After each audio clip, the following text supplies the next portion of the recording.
Blood stained the wood beneath her boots as Penelope Taylor stepped through the doors of Sweetwater's only saloon, her eyes scanning the dimly lit room until they locked onto the man. She sought the town marshal with a silver star pinned to his chest. The year was 1871, and she had just ridden 200 miles across the Texas frontier to deliver news that would forever alter the course of her life. "He's dead," she announced, her voice carrying across the suddenly silent room. "Ethan Taylor, my husband, was killed by outlaws at our homestead in Laredo." She pulled a folded letter from her coat pocket, her fingers trembling slightly against the paper. "The marshal there sent this for you, Marshal Cooper." Walter Cooper, a weathered man with silver threading his dark beard, rose from his table. The other patrons watched with rapt attention as he crossed to Penelope, his face tightening as he took the letter. His eyes scanned the page, jaw clenching with each line. "Damned Harlow gang," he muttered, folding the letter and tucking it into his vest pocket. "I'm sorry for your loss, Mrs. Taylor." Penelope's chin lifted slightly. "I didn't come for condolences, Marshal. I came because Ethan told me if anything happened to him, I should find you." Her eyes narrowed. "He said you'd help me hunt down the men responsible." Cooper shook his head. "Your husband was my deputy years ago before he married you and moved south. I respected him, but vengeance won't bring him back." "I'm not seeking vengeance," she replied, her voice steady despite the grief that had hollowed her over the past week. "I'm seeking justice." A deep voice cut through the tension. "Justice and vengeance tend to look mighty similar out here." Penelope turned toward the speaker, a tall man leaning against the bar with a glass of whiskey in his hand. His face was partly shadowed by a wide-brimmed hat, but she could see the strong line of his jaw and the intensity in his eyes that had seen their share of hardship. "And who might you be?" she asked. "Xavier Young," he answered, setting down his glass and stepping forward. "I ride with the Rangers sometimes, other times I hunt bounties." He glanced at Marshal Cooper. "I've been tracking the Harlow gang for 3 months. They've hit settlements across 4 counties." Cooper sighed heavily. "Xavier, this isn't your fight." "Wasn't hers either," Xavier replied, nodding toward Penelope. "But here she stands." Penelope studied the stranger. His clothes were trail-worn but well-kept. The pistol at his hip wasn't ornate like those of men who wanted to appear dangerous. It was functional, the grip smooth from years of use. Most telling was the way the other patrons had subtly shifted away from him, creating a small island of space that spoke of respect and caution. "I have money," she said. "I can hire you." Xavier shook his head. "Keep your money. The state's offering a bounty on Jake Harlow and his men, $500 for Jake alone." "I don't care about the money," Penelope insisted. "I care about seeing them brought to justice." "Then we share a common goal," Xavier said, tipping his hat slightly. "I track better alone, but I could use someone who knew your husband, might help me understand why they targeted your homestead specifically." Marshal Cooper stepped between them. "Penelope, think about this. Ethan wouldn't want you putting yourself in danger." Her eyes flashed. "Ethan is gone, Marshal, and with all due respect, you don't know what he would want." She turned back to Xavier. "When do we leave?" "Dawn," Xavier replied. "Pack light, we'll be moving fast." That night, Penelope sat on the edge of her bed in the small room above the saloon. Her wedding band caught in the lamplight as she twisted it around her finger. The permanence of her situation struck her anew. She was a widow at 26, with nothing left but the clothes in her saddlebag and a burning need to see justice done. A soft knock at her door interrupted her thoughts. "Mrs. Taylor," Xavier's voice was low. "May I speak with you a moment?" She opened the door to find him standing in the hallway, hat in hand. Without the shadow of his brim, she could see his features more clearly, strong lines and sun-weathered skin, a small scar near his right temple, and eyes that held both determination and something softer she couldn't quite name. "I want to be clear about something," he said. "This won't be an easy journey. The Harlow gang is dangerous and the country we'll be riding through is rough." "I grew up on a ranch outside of San Antonio," Penelope replied. "I've been riding since before I could walk." I know how to shoot and I know how to survive. Xavier nodded slowly. It's not your capabilities I'm questioning. It's whether you understand what finding these men might mean. Revenge has a way of hollowing a person out. Is that what happened to you? She asked, noticing the subtle flinch her question caused. He was quiet for a moment. Let's just say I've seen what grief and anger can do to good people. He placed his hat back on his head. Get some rest. We've got a long ride ahead of us. As promised, they departed at dawn, riding east out of Sweetwater. Marshal Cooper met them at the stables, handing Xavier a folded map. Latest reports put the Harlow gang near the Colorado River, he said. They hit a trading post 3 days ago. 2 men dead. Xavier tucked the map into his saddlebag. Anything else? Cooper lowered his voice. Word is they're looking for something specific. They've been asking questions about a lockbox or strongbox at every place they've hit. Penelope's hand stilled on her saddle's strap. Ethan had a strongbox. It belonged to his father. Both men turned to her. What was in it? Xavier asked. I don't know. He never opened it in front of me, said it was his father's business and someday he'd decide what to do with it. She finished securing her bags. The box was gone when I returned to the homestead after finding Ethan. Xavier exchanged a glance with Cooper. That changes things. They might not be finished with you, Mrs. Taylor. All the more reason to find them first, she replied, mounting her horse with practiced ease. They rode in silence for the first few hours, the Texas landscape stretching before them, rolling hills dotted with mesquite and oak, occasional creek beds cutting through the terrain. By midday, the sun beat down mercilessly, and Xavier led them to a shaded spot near a small stream. As they watered the horses, Penelope studied her traveling companion. He moved with the quiet efficiency of a man accustomed to the trail, his actions deliberate and practiced. How long have you been tracking outlaws? She asked as they sat sharing a simple meal of jerky and hardtack. 5 years as a ranger, he replied, 2 on my own. Why did you leave the Rangers? He took a long drink from his canteen before answering. Let's just say I had a disagreement with my captain about how certain situations should be handled. You didn't like following orders. A ghost of a smile touched his lips. I didn't like pretending that the law works the same way for everyone out here. Some men hide behind badges while committing their own brand of crime. He glanced at her. Your husband was one of the good ones from what Cooper told me. He was, Penelope agreed, her throat tightening. He believed in justice, real justice. He used to say that out here where civilization is still taking root, a man's character matters more than any law written on paper. Xavier nodded. Sounds like someone worth riding with. He stood, brushing dust from his trousers. We should keep moving.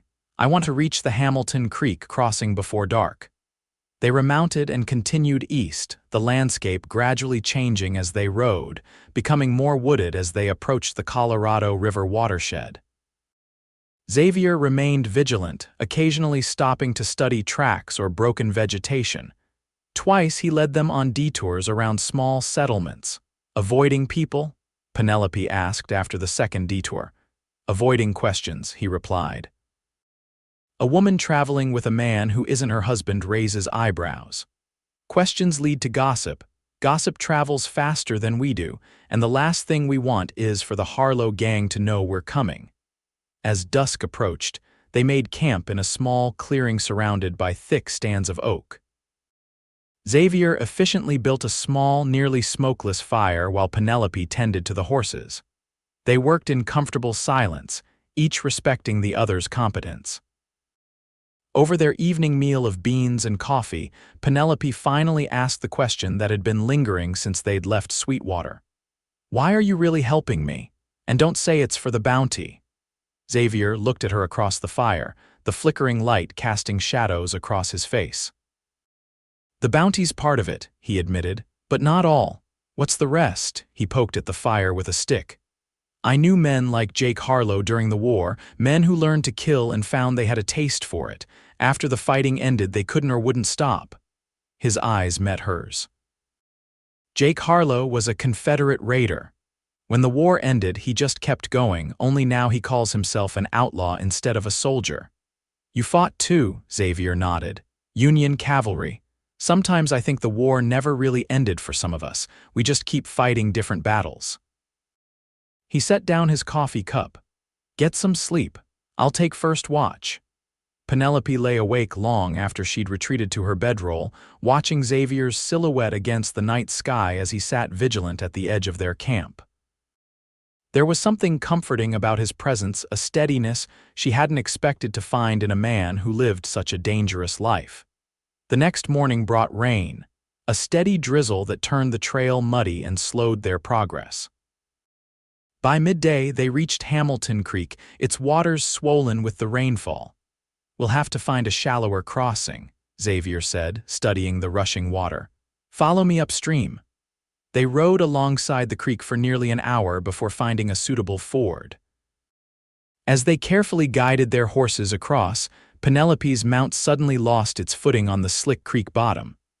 She let out a startled cry as the horse stumbled, throwing her into the cold water. The current immediately caught her, pulling her downstream.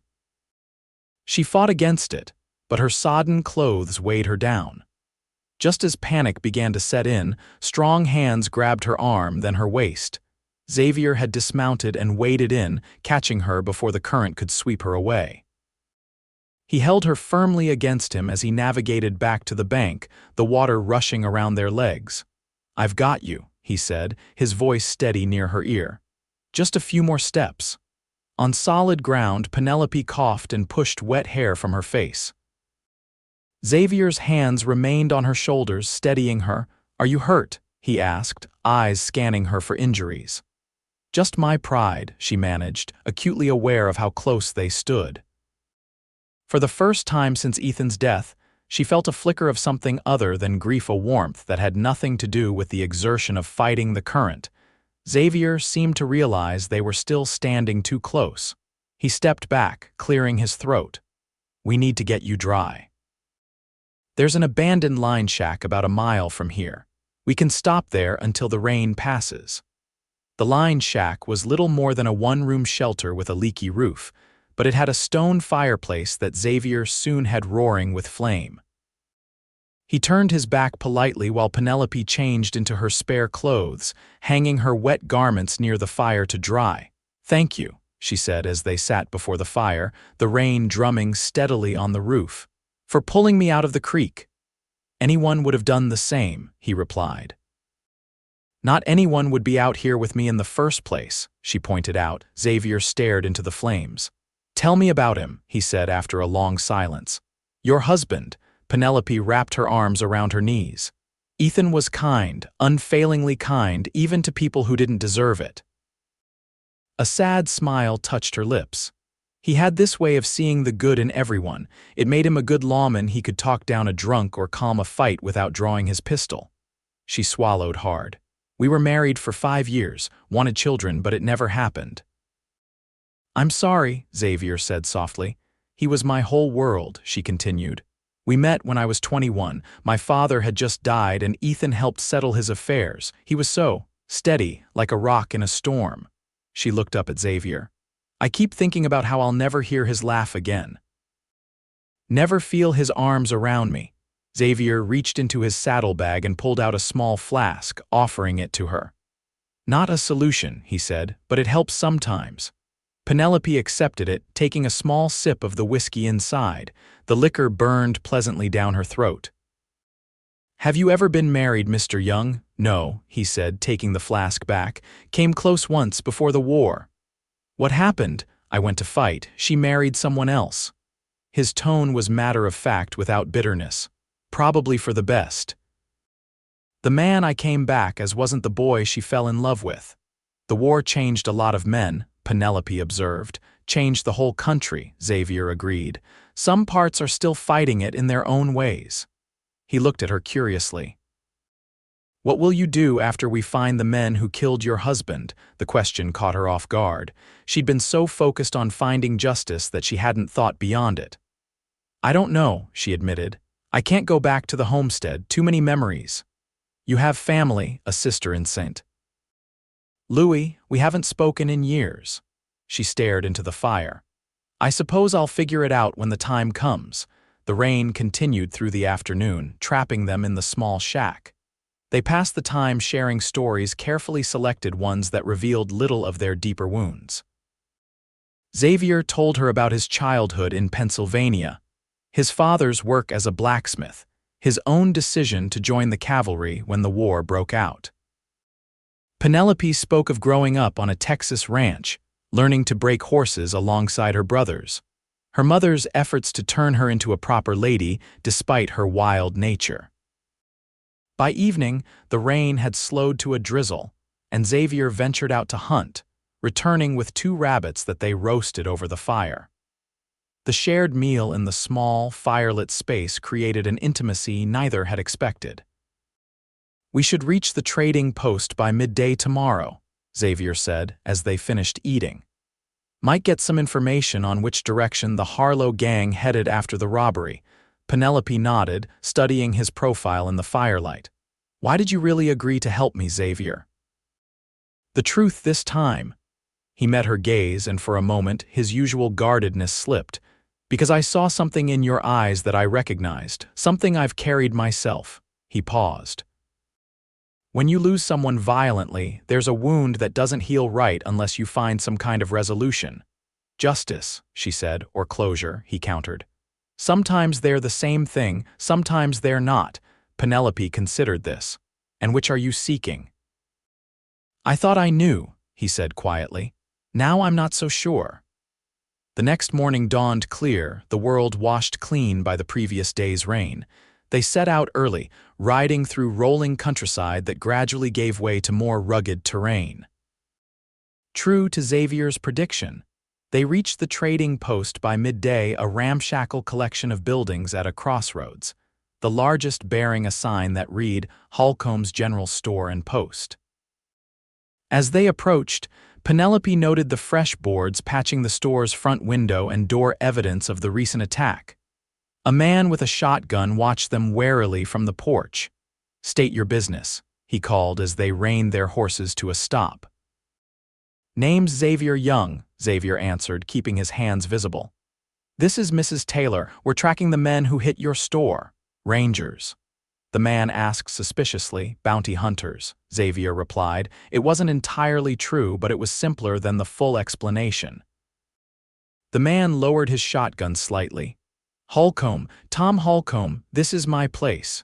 He jerked his head toward the door. Come on in, reckon we got mutual interests. Inside, the evidence of violence was more apparent. A bloodstain darkened the floorboards near the counter, and several shelves had been cleared, their contents either stolen or destroyed.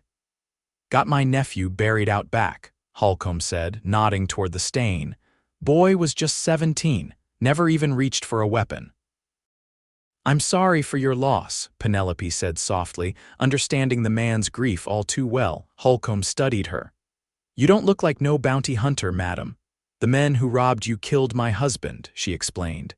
At our homestead near Laredo, recognition dawned in Holcomb's eyes. They was asking about a box, said they was looking for something that belonged to them. Penelope and Xavier exchanged a glance. Did they say what was in it? Xavier asked. No, just that they'd been tracking it for months, said a man named Taylor had something that wasn't his to keep. Holcomb leaned on his counter. When they didn't find what they was looking for here, they got mean. Jake Harlow, he's the leader, he said something about heading to Millerville next, said somebody there might know where to find it. Millerville, Xavier repeated. That's north of here. 2 days' ride, maybe less if we push. You'll want to be careful, Holcomb warned. There was 5 of them when they hit my place. Jake Harlow, his brother Silas, a Mexican fella they call El Cuchillo, a big brute named Denton, and a younger one, Hawkins. We appreciate the information, Xavier said, placing some coins on the counter. For your trouble. Holcomb pushed the money back. Keep it. Just make sure Jake Harlow gets what's coming to him. Outside, Xavier helped Penelope mount her horse. We should resupply before heading north, he said. Millerville's in rough country. As they gathered provisions, Penelope found herself troubled by what Holcomb had told them. Why would the Harlow gang think Ethan had something of theirs? He never mentioned anything about them. People keep secrets, Xavier replied, securing a bag of coffee to his saddle. Even from those they love. Not Ethan, she insisted. We didn't have secrets. Xavier gave her a measured look. Everyone has secrets, Penelope, even good men. Then what was in that box? She asked, more to herself than to him. That's what we're going to find out, he answered. And it might be the key to understanding why your husband was targeted. They rode north, the terrain becoming increasingly rugged as they approached the edge of the Edwards Plateau. By late afternoon, dark clouds had gathered on the horizon, promising another storm. We should find shelter, Xavier said, scanning the landscape. That's not a storm I want to be caught in. They found refuge in a shallow cave set into a limestone bluff, reaching it just as the first heavy drops began to fall. Thunder rolled across the sky as they unsaddled their horses and set up camp in the cave's entrance, where they could maintain a small fire without risk of smoke suffocation. The storm's fury intensified as night fell, lightning illuminating the landscape in brief, brilliant flashes. Penelope sat huddled in a blanket, watching the deluge beyond the cave mouth. My father used to say storms like this were God's way of reminding us how small we are, she said. Xavier, sitting nearby cleaning his pistol by firelight, glanced up. And what did you think? I thought they were beautiful, she admitted. Powerful and frightening, yes, but beautiful too, he smiled slightly. I can see that perspective. A particularly loud crack of thunder made Penelope jump, and Xavier instinctively reached out, his hand covering hers for a brief moment before he withdrew it, looking almost embarrassed. Sorry, he muttered. Don't be, she replied, surprised by how much she'd welcomed the contact. It had been weeks since she'd experienced a comforting human touch. They sat in silence for a time, the storm raging outside while the fire crackled between them. Penelope found herself studying Xavier's hands as he worked strong, capable hands that nonetheless moved with unexpected gentleness as he reassembled his weapon. How did you learn to track? She asked, partly to distract herself from the confusing emotions stirring within her. From an old Comanche scout during the war, Xavier replied. He rode with our unit, saved our lives more times than I can count. He slid the cleaned pistol back into its holster. He used to say that reading sign was like reading a story, you just had to learn the language the land was written in. And what does the land tell you about the men we're tracking? Xavier considered this. That they're desperate. They're taking bigger risks, hitting places closer together. Whatever they're looking for, they want it badly. What could be so important? Penelope wondered. Gold, maybe. Confederate gold went missing during the war, whole shipments disappeared. Or documents. Some men would kill to keep their wartime actions secret, especially if they committed atrocities. The mention of atrocities brought a shadow to Xavier's face, and Penelope sensed he was speaking from experience. You saw terrible things during the war, she said. It wasn't a question. We all did, he answered. Both sides. He stared into the fire. I try not to dwell on it. But it still haunts you. He looked up at her, surprise flickering across his features at her perception. Some ghosts don't rest easy, he acknowledged. I suspect you understand that now. I see Ethan everywhere, Penelope admitted, in my dreams, in the corner of my eye. I keep thinking if I turn quickly enough, he'll be there, smiling at me. That fades, Xavier said gently. Not completely, but enough that you can breathe again without feeling like you're drowning. Is that what happened for you after the war, after Rebecca, the woman I mentioned? After my brother died at Gettysburg. He gave a humorless smile. I've had practice with grief. I'm sorry, Penelope said, meaning it. Despite his strength, or perhaps because of it, there was something deeply wounded about Xavier Young, something he kept carefully hidden beneath his composed exterior. Don't be, he replied. Everyone loses people, it's part of living. That's a bleak outlook. Realistic, he countered. But it doesn't mean you stop caring about people. Just means you understand the cost. Penelope wrapped her blanket tighter around herself, suddenly feeling the chill despite the fire. "And is that why you ride alone? Because you understand the cost of caring?" Xavier was quiet for so long that she thought he might not answer. Finally, he looked up at her, his expression unguarded for the first time since they'd met. "I ride alone because I'm not sure I remember how to do anything else." The rawness of his admission touched something in Penelope, a recognition of shared loneliness that transcended their different experiences. Without fully considering her actions, she moved to sit beside him, close enough that their shoulders nearly touched. "I think," she said softly, "that some things you never forget, even when you think you have." The storm continued through the night, but inside the cave, something had shifted between them, a tentative connection forming in the space between grief and hope. Morning brought clear skies and difficult terrain. They rode through rocky hills and across shallow streams, following game trails when no proper path existed. Xavier remained vigilant, occasionally dismounting to study tracks or broken vegetation that Penelope could barely discern. By late afternoon, he led them to a ridge overlooking a small valley. In the distance, they could make out the scattered buildings of Millerville, little more than a collection of structures huddled around a crossroads. "We should wait until morning to go in," Xavier said. "Better to arrive in daylight, get a sense of the place before asking questions." They made camp in a secluded hollow, far enough from any trails to avoid detection. As Penelope prepared their evening meal, Xavier cleaned and checked their weapons with meticulous care. "Have you thought about what happens if we find them?" he asked, looking up from his work. "The Harlow gang, they won't surrender peacefully." "I know," Penelope said, stirring the pot of beans she'd set over their small fire. "I'm prepared for that. Are you?" Xavier's voice was gentle but probing. "Taking a life changes you, Penelope, even when it's justified." She met his gaze steadily. "They took everything from me, I won't hesitate." "That's what worries me," he said. "Vengeance is a powerful motivation, but it's a dangerous one." "I thought you understood why I needed to do this," she replied, a note of challenge entering her voice. "I do," he assured her. "Better than most. But I've seen what happens when vengeance consumes someone. It destroys everything else inside them until there's nothing left but the need for blood." He set his rifle aside. "I don't want that for you." Penelope was struck by the concern in his voice. "Why do you care what happens to me? We barely know each other." Xavier looked away, his profile silhouetted against the twilight sky. "I care because I see someone worth caring about," he said simply. "Someone who deserves better than to be hollowed out by hatred." His words touched her deeply, a warm current running beneath her grief. Before she could respond, however, the distant sound of horses brought both of them to alert. Xavier quickly doused their fire, while Penelope gathered their weapons.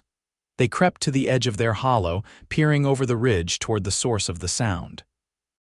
In the gathering dusk, they could make out a group of riders approaching Millerville from the south, 5 men moving at a steady pace.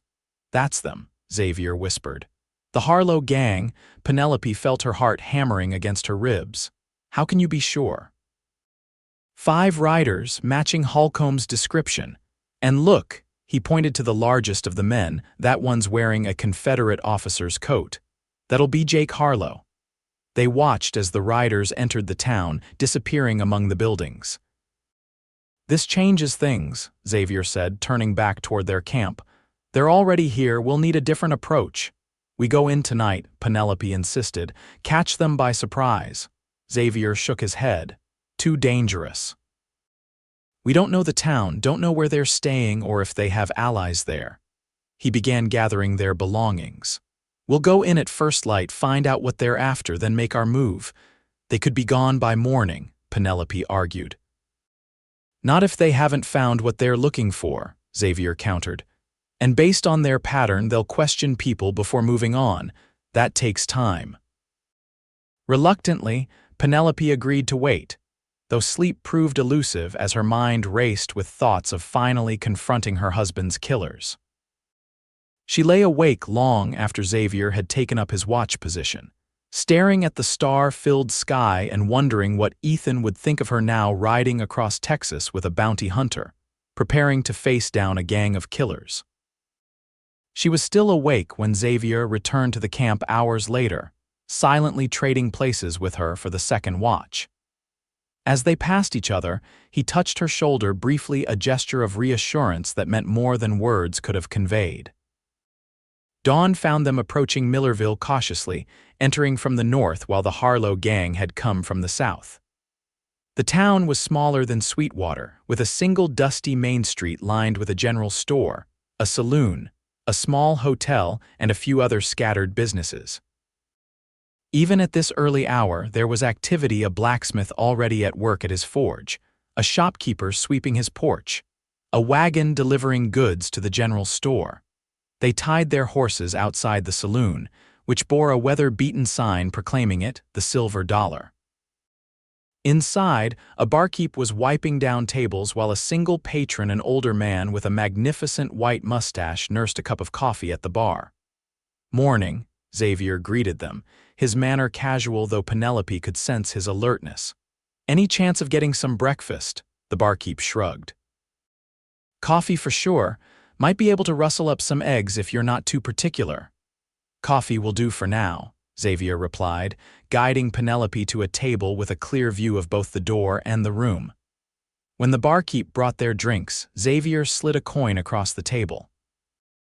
"Heard there was some excitement in town yesterday." The barkeep pocketed the coin with practiced ease. "If you mean those riders, yeah, caused quite a stir, asking questions all over town." He leaned closer. "Looking for a man named Thornton, old Thomas Thornton, who runs the assay office."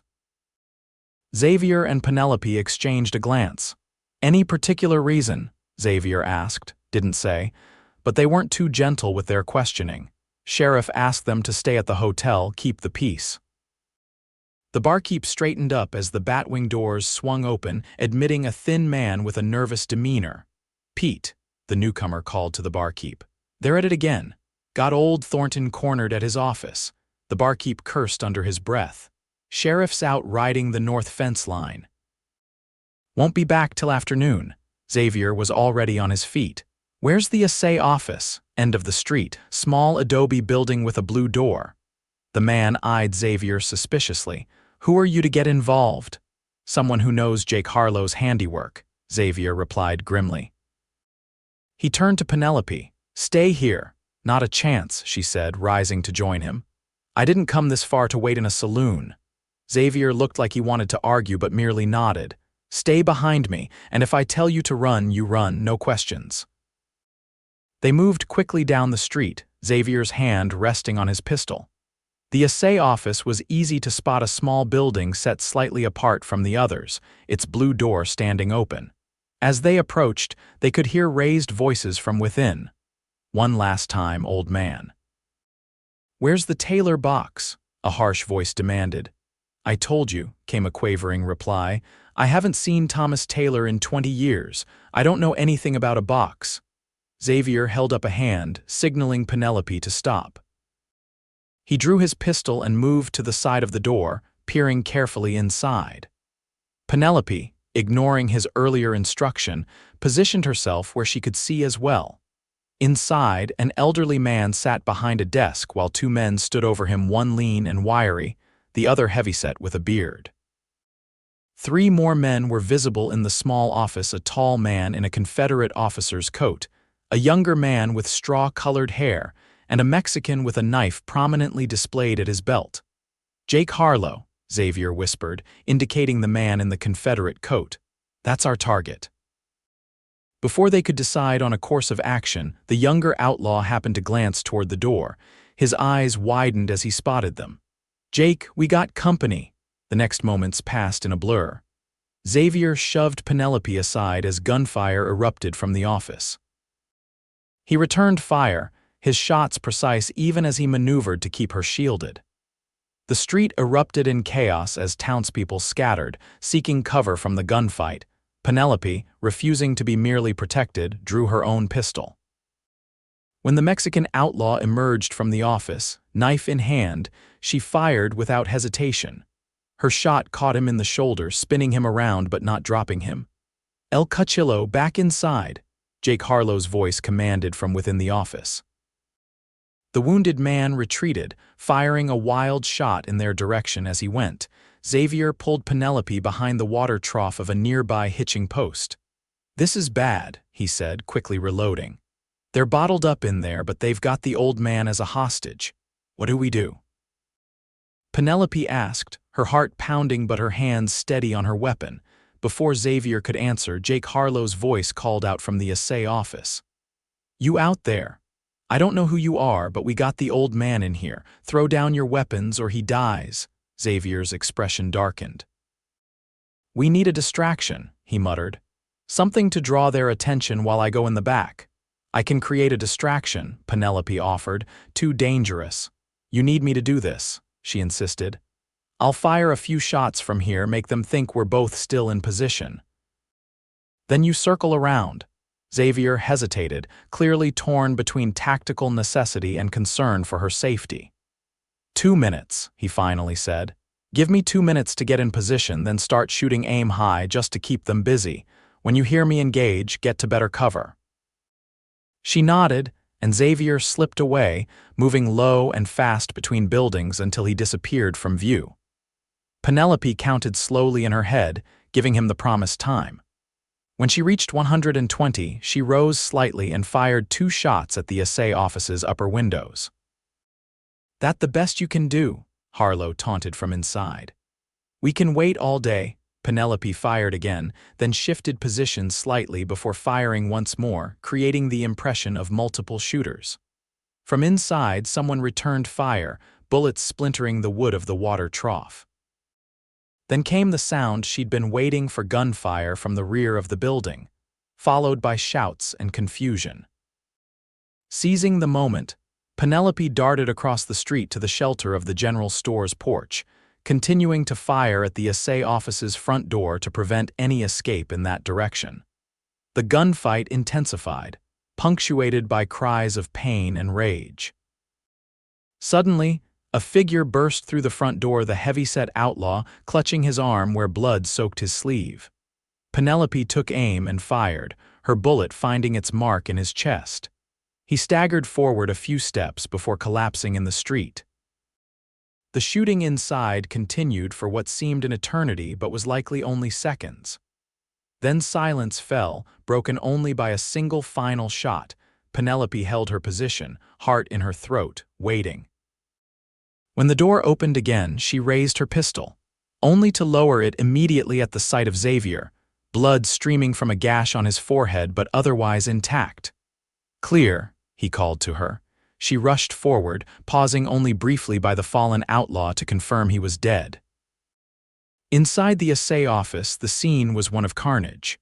The wiry man and the young blonde outlaw lay dead, while the Mexican, El Cuchillo, sat slumped against the wall, alive but badly wounded. Of Jake Harlow, there was no sign.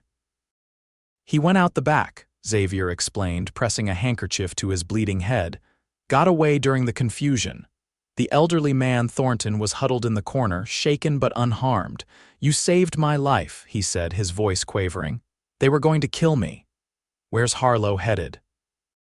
Xavier demanded of the wounded Mexican. El Cuchillo grimaced, blood bubbling at his lips.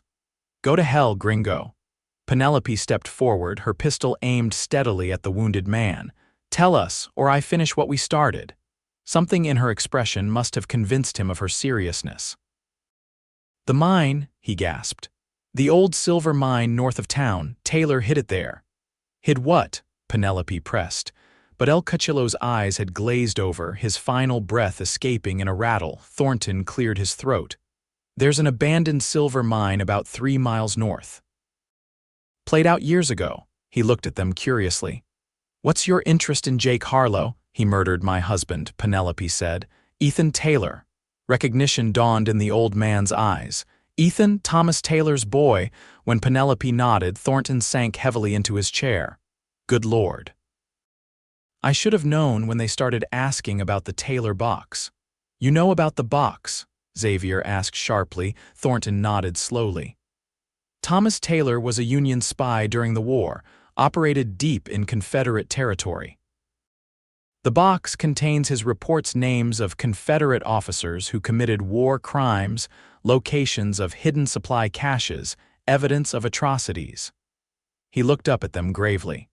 Jake Harlow's name is prominent in those reports.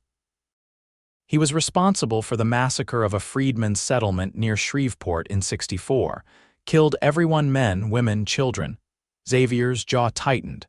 And Ethan had these reports? Thomas gave them to him for safekeeping before he died, said someday the truth would matter. Thornton shook his head sadly. I never thought it would get the boy killed. We need to get to that mine, Xavier said. Harlow's wounded, but he's still dangerous.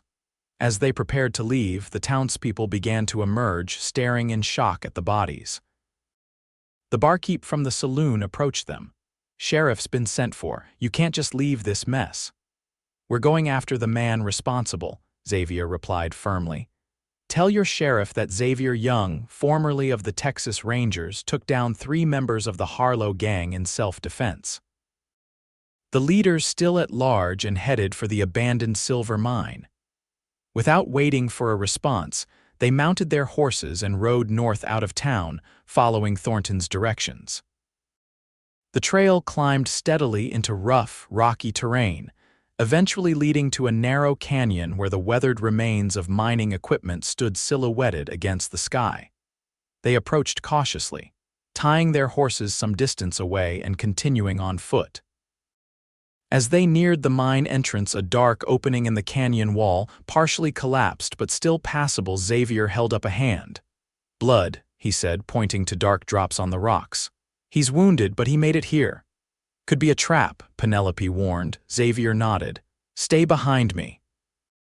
If anything happens, get back to town and find the sheriff. The mine entrance was cool and damp, the air heavy with the scent of earth and old timber. Sunlight penetrated only a few yards before giving way to darkness. Xavier produced a small bull's eye lantern from his saddlebag, lighting it to reveal a tunnel that extended into the mountain, shored up at intervals by wooden supports, many of which had begun to rot. They moved forward slowly, alert to any sound or movement. The tunnel twisted and turned, occasionally branching off into smaller passages. Xavier followed the sporadic blood trail, which grew more pronounced as they progressed deeper into the mine. He's losing blood, Penelope whispered. He can't have gone much farther. As if in answer to her assessment, a shot rang out, the bullet ricocheting off the stone wall inches from Xavier's head.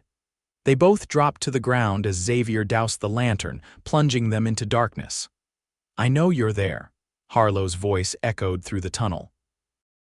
Come any closer and I'll put a bullet between your eyes. Xavier shifted position slightly, whispering to Penelope, stay here, he's around that bend ahead. Wait, she breathed, grabbing his arm, let me talk to him. Too dangerous. He doesn't know who I am, she insisted. Let me distract him while you find a better position. Xavier hesitated, then reluctantly agreed. Be careful. Penelope raised her voice, keeping her position concealed. Mr. Harlow, my name is Penelope Taylor. My husband was Ethan Taylor. A silence followed, then a harsh laugh. The widow herself, come to avenge your dear husband? I've come for answers, she replied, signaling to Xavier, who was already moving silently along the wall. Why did you kill him? Your husband had something that didn't belong to him, Harlow called back. Something that could cause a lot of trouble for certain people. I tried to reason with him, but he refused to see sense. You mean he refused to let you bury your crimes, Penelope said, deliberately keeping him talking. The massacre at the freedmen's settlement. Another silence, longer this time. Who told you about that? It doesn't matter. What matters is that you murdered innocent people during the war and then you murdered my husband to keep it secret. She inched forward slightly, trying to get a glimpse of his position. Did you find what you were looking for, Mr. Harlow? The box, a bitter laugh echoed through the tunnel. Oh, I found it, hidden in a side shaft, just like your husband said it would be before he died. The sound of movement came from ahead. Too bad for you, I've already destroyed the contents. No evidence, no crime. Penelope felt a surge of anger at his casual mention of forcing information from Ethan before killing him. "There's still the crime of murder," she said, her voice steady despite her rage. "4 counts now with your men dead in Millerville. 4. Surprise colored Harlow's voice. "Denton, Silas, and Hawkins make 3. Who else?" "Your knife man, El Cuchillo." "Damn," Harlow muttered, followed by a fit of coughing. When he spoke again, his voice was weaker. "Doesn't matter, I'm not hanging for any of it. Either I walk out of here, or neither of us does. This mine isn't as stable as it used to be. One well-placed shot at those support beams and the whole thing comes down." As he spoke, Penelope caught a glimpse of movement. Xavier had circled around through a side tunnel and was now positioned behind Harlow. She needed to keep the outlaw distracted just a little longer. "You're bleeding out, Harlow," she said. "You'll never make it back to town in your condition. Surrender and I'll make sure you get medical attention." "So I can hang? No thank you, Mrs. Taylor." His voice had taken on a slurred quality that suggested he was indeed losing strength rapidly. "You know, your husband begged for his life at the end. Pathetic, really." The lie was meant to provoke her, and despite knowing better, Penelope felt her anger rise. She was about to retort when a crash and shout came from ahead, followed by the sound of struggle. She rushed forward, pistol raised, to find Xavier and Harlow locked in combat. The outlaw, though wounded, fought with desperate strength. As she approached, Harlow managed to slam Xavier against a support beam, causing a shower of dirt and small rocks to fall from the ceiling. "The mine," Xavier shouted. "It's coming down." A larger rock dislodged from above, striking Harlow on the shoulder and knocking him off balance. Xavier seized the advantage, landing a solid blow that sent the outlaw staggering backward. Harlow's hand went to his pistol, but Penelope was faster. She fired once, her bullet finding its mark in the center of his chest. Jake Harlow looked down at the spreading red stain with an expression of surprise. He opened his mouth as if to speak, then collapsed to the ground. "We need to get out now," Xavier urged, grabbing her arm as more debris began to fall. "The whole place is unstable." They ran through the tunnels as the mine groaned around them, supports cracking and ceiling giving way behind them. Daylight appeared ahead the mine entrance, still open but visibly sagging as the structure failed. With a final burst of speed, they emerged into the sunlight just as a thunderous crash signaled the collapse of the mine entrance. They stood gasping for breath as dust billowed out of the now sealed opening, the final resting place of Jake Harlow and the secrets he had sought to protect. "Are you hurt?" Xavier asked, his eyes scanning her for injuries. Penelope shook her head, still trying to process what had just happened. "He's dead," she said. "They're all dead." "Yes," Xavier confirmed. He reached out hesitantly, then drew her into an embrace. "It's over, Penelope. It's done." She stood stiffly for a moment before the reality washed over her. The men who had murdered Ethan were gone. Justice had been served. The realization broke something inside her, and she found herself sobbing against Xavier's chest, grief and relief mingling in a cathartic release. "I don't feel how I thought I would," she admitted when the tears finally subsided. "I thought I'd feel satisfied." "Vengeance rarely brings the peace we hope for," Xavier said gently. "But justice matters. What you did mattered." They made their way back to their horses and rode slowly toward Millerville, both lost in their own thoughts. The sheriff and a hastily assembled posse met them at the edge of town, having been briefed by Thornton on the situation. After providing their account of events, they found themselves treated not as criminals, but as heroes of sorts, the townsfolk grateful for the removal of a dangerous gang that had terrorized the region. The sheriff, a pragmatic man named Harris, declared the matter closed. "Far as I'm concerned, you acted in self-defense and in defense of a citizen of my town," he told them as they sat in his small office. "The Harlow gang won't be missed by anyone." That night they stayed at Millerville's small hotel, too exhausted to begin the journey back to Sweetwater. Penelope found herself standing at the window of her room, staring at the stars and thinking of Ethan. For the first time since his death, memories of him brought a sad smile rather than sharp pain. A soft knock at her door roused her from her thoughts. She opened it to find Xavier standing in the hallway, his expression uncertain. "I wanted to check on you," he said. "It's been a difficult day." "Come in," she invited, suddenly not wanting to be alone with her thoughts. He entered, remaining near the door as if unsure of his welcome. "What will you do now?" he asked. Penelope returned to the window, considering the question. "I don't know, I can't go back to the homestead." She turned to face him. "What about you? Back to bounty hunting?" Xavier shook his head slowly. "I've been thinking. Maybe it's time for something different. The war's been over for 6 years, but I've been fighting it in my own way ever since." He met her gaze. "Today made me realize I'm tired of living in the past. What would you do instead? There's land for sale near the Colorado River. Good grazing land." "I've had my eye on it for a while." He hesitated. "I never thought I had a reason to stop moving before." The implication hung in the air between them, unspoken but clear. Penelope felt her heart quicken. "Are you asking me something, Xavier?" He moved closer, his eyes never leaving hers. "I know it's too soon. I know you're still grieving, but when I'm with you, I feel something I haven't felt in years, like maybe there's a future worth building." He took a deep breath. "I'm not asking for anything now, just when you decide what comes next for you, I'd like to be considered in your plans." Penelope studied him. This man who had risked his life for her, who had understood her grief and her need for justice without judgment. In the short time they'd spent together, he had become important to her in ways she hadn't anticipated. "Ethan will always be a part of me," she said softly. "He was my first love, my husband. That won't change." Xavier nodded, understanding in his eyes. "I would never ask you to forget him." "He'll always be first," she continued, stepping closer to him. "But perhaps you could be what comes after." The words hung between them, a promise and a possibility. Xavier reached out slowly, his hand gently touching her cheek. "I can be patient," he said, "for as long as you need." In that moment, standing in the quiet hotel room with the man who had helped her find justice for Ethan, Penelope felt the first stirrings of something new, not replacing her grief, but growing alongside it. A tender shoot of possibility pushing through the soil of loss.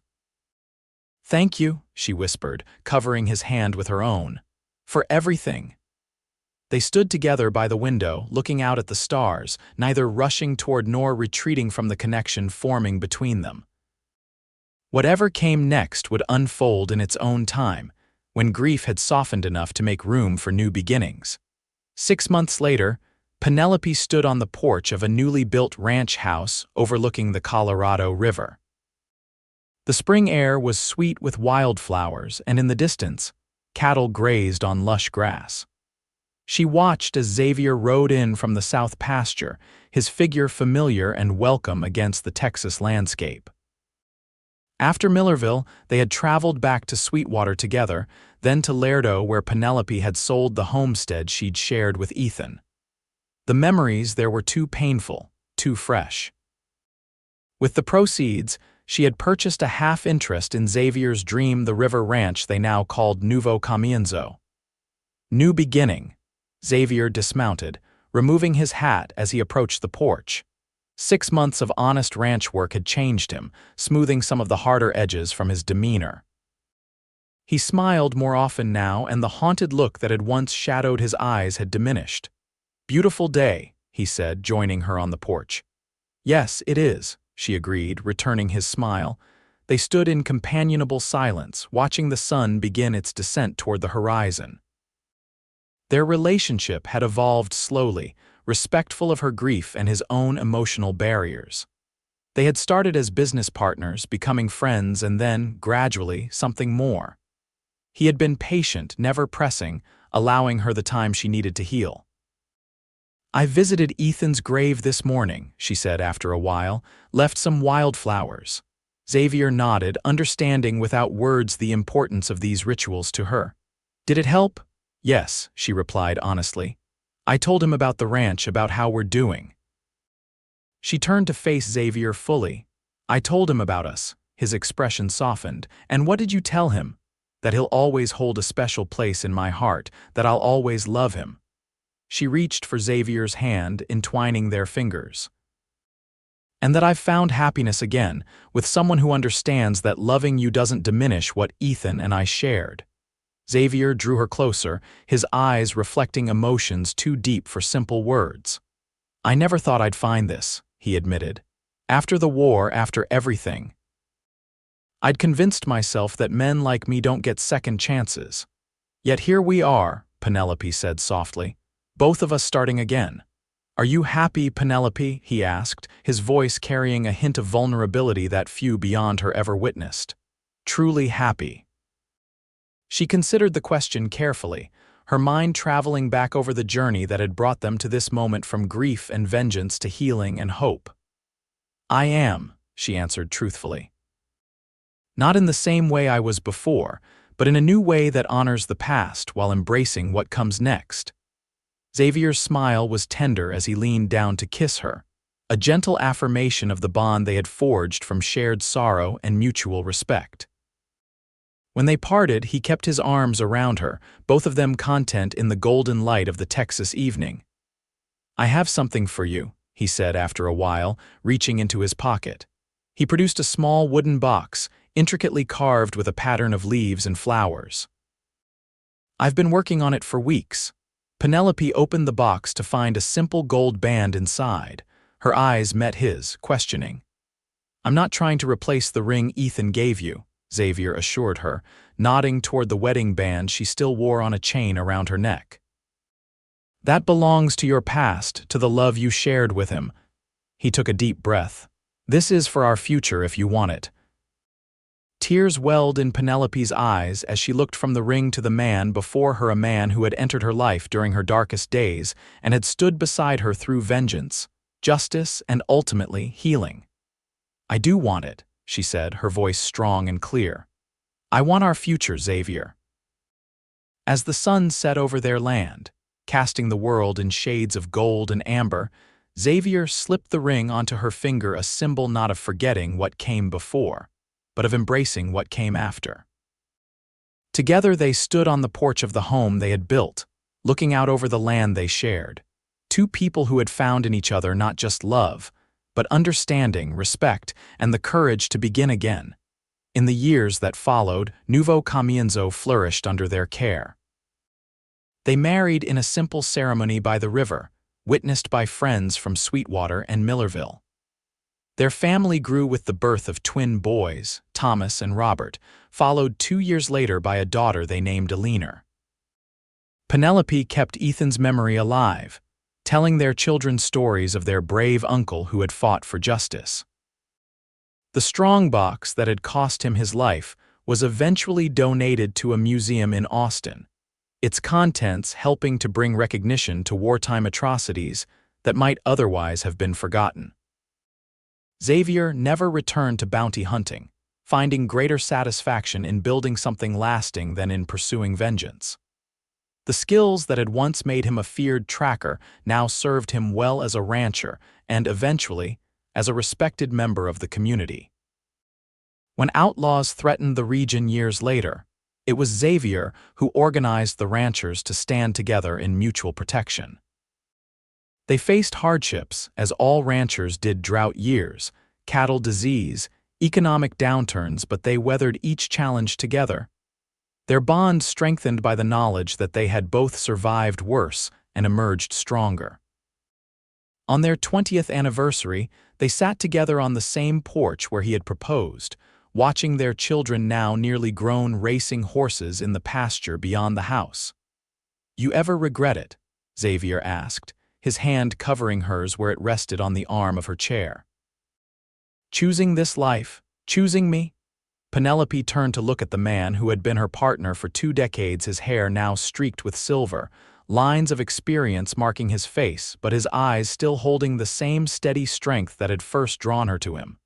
"Never," she replied. "Ethan will always be first in my heart in his own way, but what came after?" She smiled, squeezing his hand. "What came after has been the greatest blessing of my life." As twilight descended over Nuevo Comienzo, painting the sky in shades of purple and rose. They sat together in the peaceful contentment of a love that had been built slowly and carefully on the foundations of shared grief, mutual respect, and the courage to begin again. It was not the life either had imagined for themselves in their youth, but it was one they had created together, a testament to the resilience of the human heart and its capacity to find joy even after the deepest sorrow.